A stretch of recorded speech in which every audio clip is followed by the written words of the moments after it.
नमस्कार विद्यार्थी मित्रों, केम छो बधा? मजामां ने? सरस, वेरी गुड। विद्यार्थी मित्रों, तमे आ विडियो जोवो छो तो चेनल ने सब्सक्राइब करवानुं भूलता नहीं। हजू पण तमे जो सब्सक्राइब न करी होय तो चेनल ने सब्सक्राइब करी लेजो अने आ जे विडियो छे एने वधुमां वधु तमारा सर्कलनी अंदर, तमारा ग्रुपनी अंदर वधुमां वधु शेर करवा विनंती छे। विद्यार्थी मित्रों, आज आपणे धोरण 8 नी अंदर एक नवा प्रकरणनी शरूआत करवा जई रह्या छे। आपणे अत्यार सुधीना जे प्रकरण 1 થી 5 प्रकरण जोया के जेनी अंदर पुस्तकमां आवता तमाम जे मुद्दाओ छे एनो आपणे समावेश करेलो छे। तो आजे आपणे एक नवुं प्रकरण, प्रकरण नंबर 6 वर्ग अने वर्गमूळ विषे अभ्यास करवानो छे। विद्यार्थी मित्रों, अहीं आपणे वर्ग कोने कहेवाय अने वर्गमूळ केवी रीते शोधी शकाय एनी केटलीक नवी टेक्निको छे एनो आपणे अभ्यास करवानो छे। तो सौथी पहेला आपणे वर्ग करवानी जे पद्धति छे, वर्ग संख्या कोने कहेवाय एनी आपणे वात करीशुं। तो आपणे जाणीए छीए के कोईपण चौरस होय, बराबर, एनुं क्षेत्रफळ शोधवुं होय तो ई चौरसना क्षेत्रफळनुं सूत्र लंबाई गुण्या लंबाई थाय, बराबर ने। एनुं जे सूत्र छे ए आपणने मळे छे लंबाई गुण्या लंबाई। तो અહીં આપણે જોઈએ કે ભાઈ લંબાઈ ગુણ્યા લંબાઈ એટલે બે વખત લંબાઈ આવે છે એટલે લંબાઈનો વર્ગ કરીએ છીએ। જો 1 સેન્ટીમીટર માપ ધરાવતું હોય, ચોરસ છે એ 1 સેન્ટીમીટર માપ હોય તો એનું ક્ષેત્રફળ છે 1 નો વર્ગ, બરાબર ને, બે વખત છે માટે એટલે જવાબ આવશે 1। એ જ રીતે 2 ગુણ્યા 2, તો 2 ગુણ્યા 2 તમે કરશો तो पण तमे जोशो तो जवाब शुं मळशे आपणने? जवाब छे 2 કેટલા વખત આવે? 2 વખત આવે છે। 2 વખત આવે છે માટે 2 નો વર્ગ અને 2 ગુણ્યા 2 કરો એટલે 4 મળે છે। એ જ રીતે 3 ગુણ્યા 3, 3 કેટલા વખત છે? 2 વખત છે માટે 3 નો વર્ગ કરીશું અને 3 ગુણ્યા 3 એટલે 9। 4 ગુણ્યા 4 તો 4 નો વર્ગ અને 4 ગુણ્યા 4 16 થાય। એમ કરતા કરતા આપણે છેક 9 ગુણ્યા 9 આપણે લઈએ, 5 ગુણ્યા 5 લ્યો એટલે 5 નો વર્ગ આવશે 25, 6 ગુણ્યા 6 એટલે 6 નો વર્ગ આવશે 36। એમ કરતા 9 ગુણ્યા 9 એટલે કે 9 નો વર્ગ એટલે કે 9 ગુણ્યા 9 કેટલા થશે? કેટલા થાય?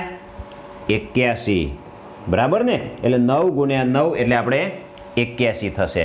તો આ રીતે 10 ગુણ્યા 10, આપણે તાલ 10 સુધી વાત કરીએ પછી આગળ જોઈએ। 10 ગુણ્યા 10, ચલો 10 ગુણ્યા 10 કેટલા થશે વિદ્યાર્થી મિત્રો?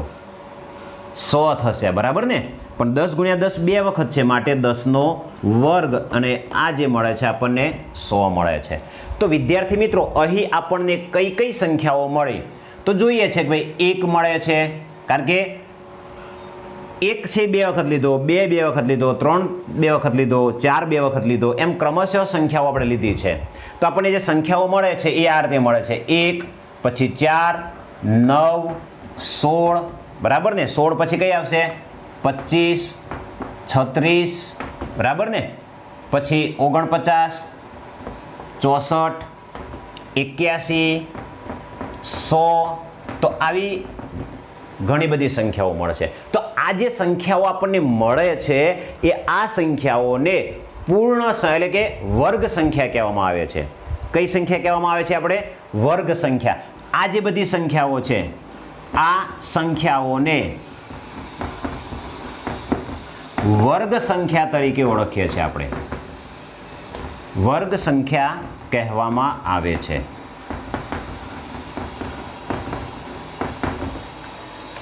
તો વિદ્યાર્થી મિત્રો, આપણે 1 છે એ તો એનો વર્ગ, 1 નો વર્ગ 1 જ થાય છે, પણ 2 એ વર્ગ સંખ્યા ન કહેવાય।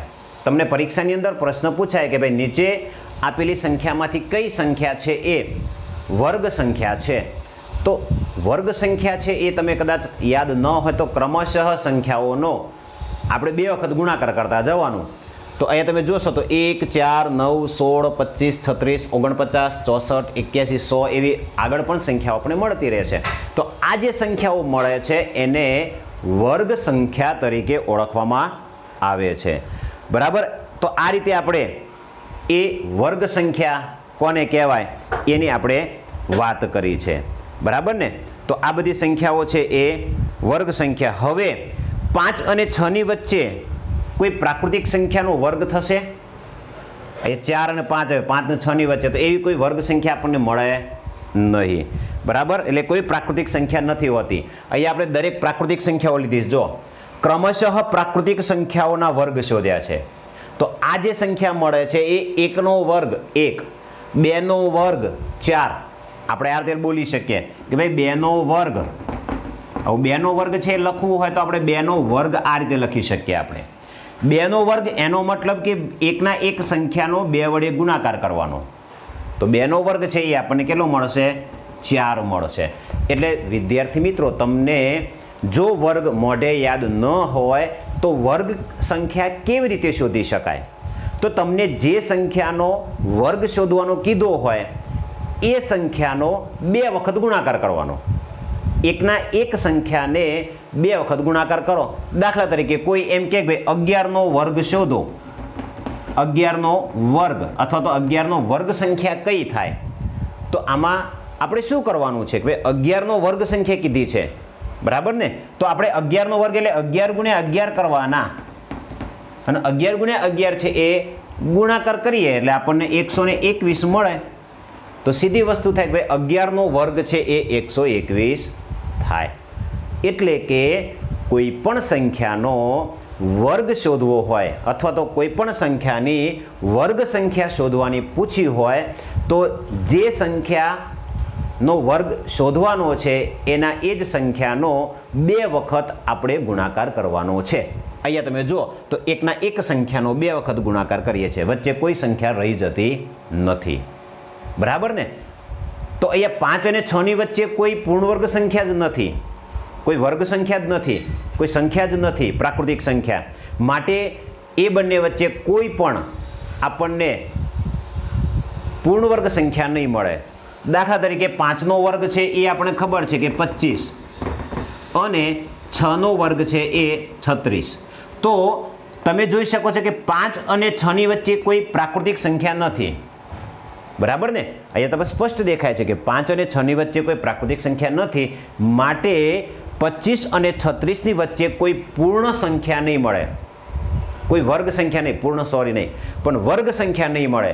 તો 25 અને 36 ની વચ્ચે કોઈ વર્ગ સંખ્યા હશે નહીં.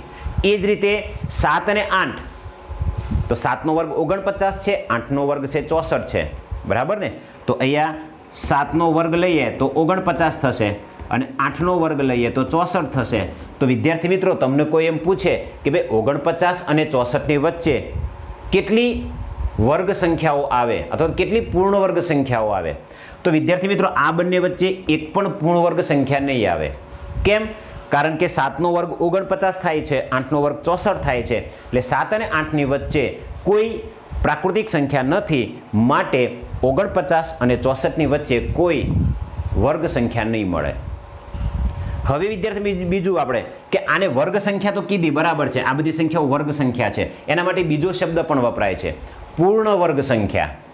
બીજો શબ્દ છે પૂર્ણ વર્ગ સંખ્યા.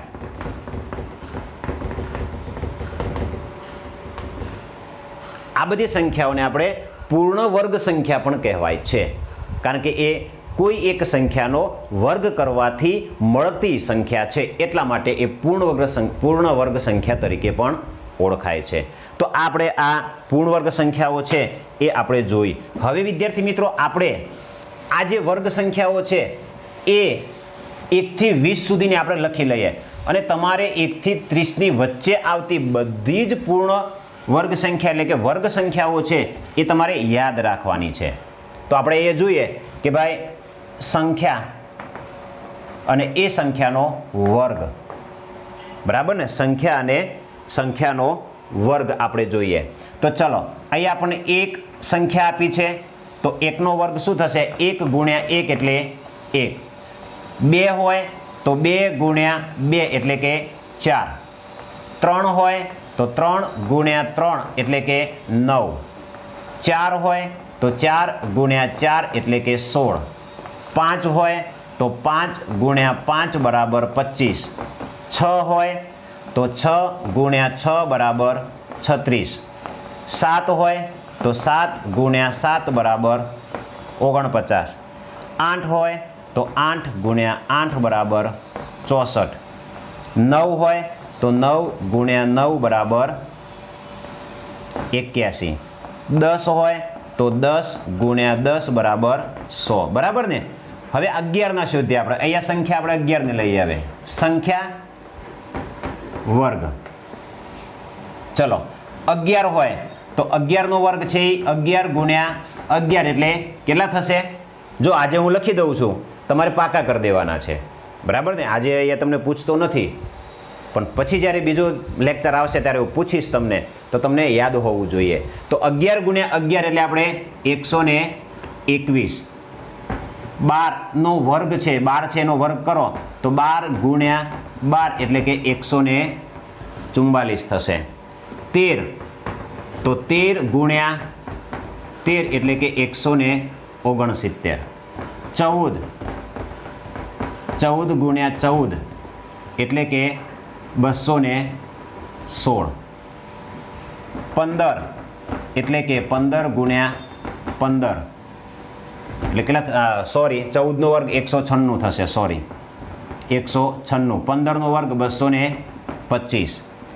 16 ગુણ્યા 16 256. 17 ગુણ્યા 17 289.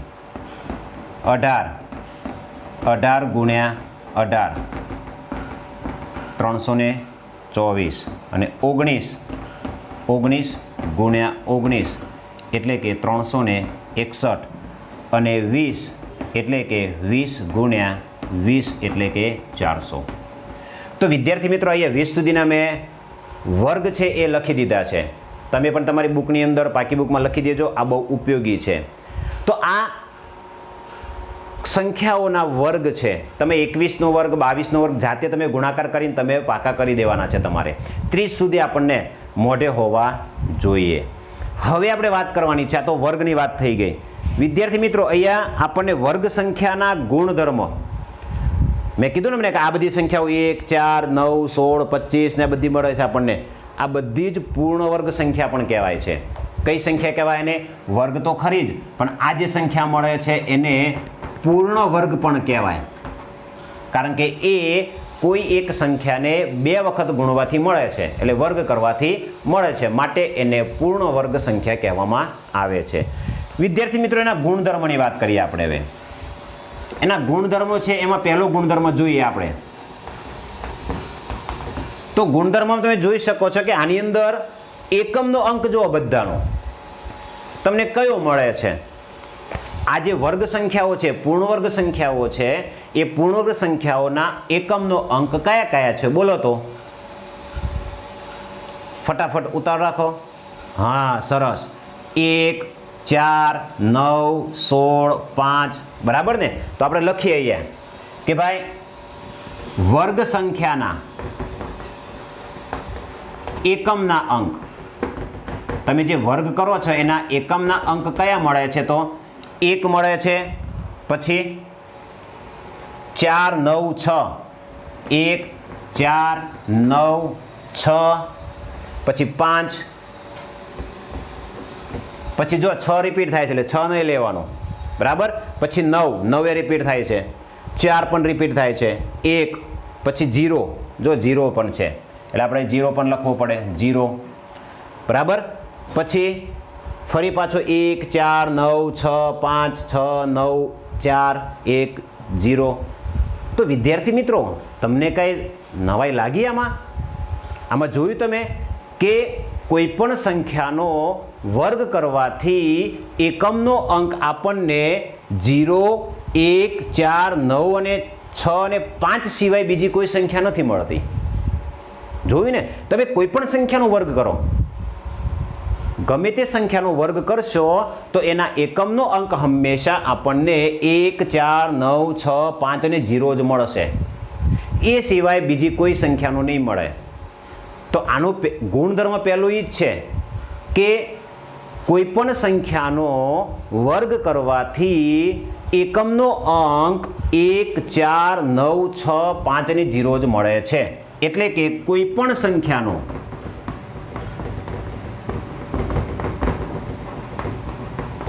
વર્ગ કરવાથી એકમનો અંક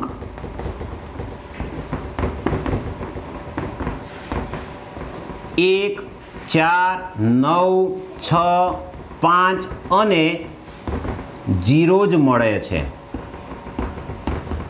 આ પહેલું જ ગુણધર્મ કે કોઈ પણ સંખ્યા હોય એનો તમે જો વર્ગ કરવામાં આવે તો એનો એકમનો અંક 1, 4, 9, 6, 5 અને 0 જ મળે છે.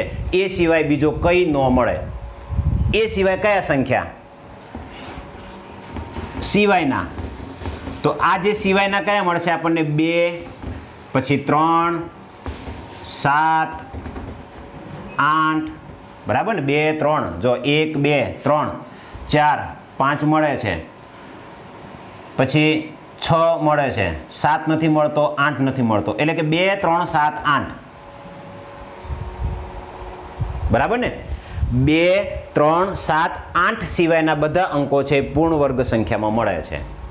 તો આના પરથી આપણે નક્કી કરી શકીએ કે જો એકમનો અંક 2 હોય, બરાબર, 2 હોય તો આપણે એ સંખ્યા છે એ પૂર્ણ સંખ્યા કહેવાય નહીં. આ ફાઇનલ આપણે કહી શકીએ, અનુમાન કરી શકીએ કે એ પૂર્ણ સંખ્યા છે કે નહીં, પૂર્ણ વર્ગ સંખ્યા છે કે નહીં એ નક્કી કરવા માટે. તો જો એકમનો અંક 1, 4, 9, 6, 5 અને 0 હોય તો આપણે કહી શકીએ કે એ સંખ્યા પૂર્ણ વર્ગ સંખ્યા હોવાની શક્યતા છે. તો તમારે આવો પ્રશ્ન પૂછાય છે, બરાબર, કે આપણે અહીંયા લખું પ્રશ્ન, તમને વધારે ખ્યાલ આવશે. 7856 લખ્યા છે. ચલો, તો આ પ્રશ્ન પૂછાય કે 7856 એ પૂર્ણ વર્ગ સંખ્યા એટલે કે વર્ગ સંખ્યા હોઈ શકે?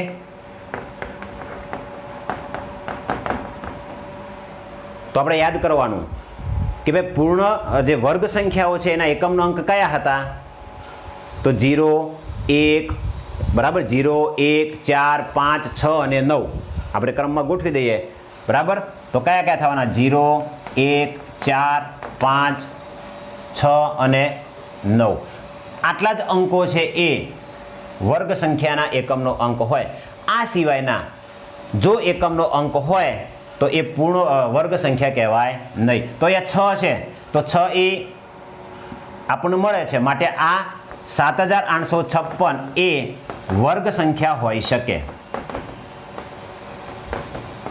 શક્યતા છે જ નહીં એવું ન કહી શકીએ આપણે. વર્ગ સંખ્યા છે જ એવું ન કહી શકીએ, પણ છે ખરી, કારણ કે એનું વર્ગમૂળ ન પણ નીકળતું હોય. તમને કોઈ એમ કહે ભાઈ 8777 આ વર્ગ સંખ્યા છે, તો વર્ગ સંખ્યા હોવા માટેની પહેલી શરત છે કે એકમનો અંક 0, 1, 4, 7, 0, 1, 4, 5, 6 અને 9 હોવો જોઈએ. તો એકમનો અંક 7 છે, માટે આ વર્ગ સંખ્યા નથી. તો આ રીતે આપણે નક્કી કરી શકીએ કે વર્ગ સંખ્યા કઈ કહેવાય ને વર્ગ સંખ્યા કઈ નથી. એટલે કે એકમનો અંક છે એ આપણને 0, 1, 4, 5 અને 6 અથવા 9 છે, બરાબર, અને 2, 3, 7, 8 એ એકમનો અંક આપણને જોવા મળતો નથી. એટલા માટે આપણે કહી શકીએ કે જો આપેલી સંખ્યાનો એકમનો અંક 0, 1, 4, 5, 6 અને 9 હોય તો તે સંખ્યા પૂર્ણ વર્ગ જ હોય. પણ ફરજિયાત હોય એવું નથી, કારણ કે આ સંખ્યા છે કદાચ એનું વર્ગમૂળ ન નીકળતું હોય, પણ શક્યતા છે એમ આપણે કહી શકાય. તો અહીંયા પ્રયત્ન કરો આપ્યું છે તમને, તો એમાં જો 1057 છે, હવે 1057માં એકમનો અંક 7 છે, માટે વર્ગ સંખ્યા નથી. વર્ગ સંખ્યા હોવા માટે આ જ અંકો હોવા જોઈએ એકમના. ચલો બીજું આપણને આપ્યું છે 23453. એકમનો અંક 3 છે તો આમાંથી નથી, કારણ કે 2 3 7 8 હોય એકમનો અંક, તો એ પૂર્ણ વર્ગ સંખ્યા છે જ નહીં, તો આ વર્ગ સંખ્યા નથી. તો આ રીતે તમારે નક્કી કરવાની છે, બરાબર ને. જો એકમનો અંક 0 1 4 5 6 અને 9 હોય તો જ એ વર્ગ સંખ્યા હોઈ શકે, નહીંતર વર્ગ સંખ્યા હોઈ શકે નહીં. તો આ રીતે વિદ્યાર્થી મિત્રો આ પહેલો ગુણધર્મ છે. એ બીજા ગુણધર્મ છે એ આપણે હવે પછીના નેક્સ્ટ લેક્ચરમાં જોઈશું. ત્યાં સુધી તમારે 1 થી 20 અને 30 સુધીના વર્ગ સંખ્યાઓ પાકી કરી દેવાની છે, બરાબર. આવતી વખતે હું પૂછીશ ત્યારે પાકું હોવું જોઈએ, બરાબર ને. Thank you.